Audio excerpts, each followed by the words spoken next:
வணக்கம். நெருப்பு தமிழன் அன்பு சொந்தங்கள் அனைவருக்கும் எனது மனமார்ந்த தீபாவளி திருநாள், தீபாவளி நல்வாழ்த்துகள். ஒரே ஒரு விடயத்தை எல்லாருக்கும் சொல்கிறேன். ஒவ்வொரு வருடமும் ஒவ்வொரு விழா, சில மாதங்களுக்கு ஒரு விழாவை நம்ம பார்த்துக்கிட்டு தான் இருக்கிறோம்.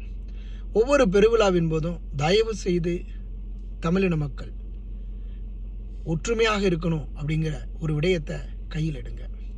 மற்றவர்களை குறை கூறாமல் இருக்கணும் அப்படிங்கிற ஒரு விடயத்தை கையில் எடுங்க.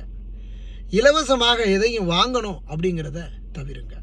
உழைக்க வேண்டும் என்கின்ற ஒரு உணர்வை கையில் எடுங்க. அடுத்தவனுக்கு துரோகம் செய்யக்கூடாது அப்படிங்கிற ஒரு நல்ல விடயத்தை கையில் எடுங்க.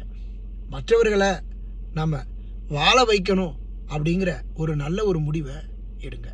எல்லாருக்கும் உதவி செய்யணும் அப்படிங்கிற ஒரு முடிவு எடுங்க. உபத்திரியம் செய்யவே கூடாது அப்படிங்கிற ஒரு முடிவையும் எடுங்க. அன்பு சொந்தங்களுக்கு தீபாவளி தின நல்வாழ்த்துகள்.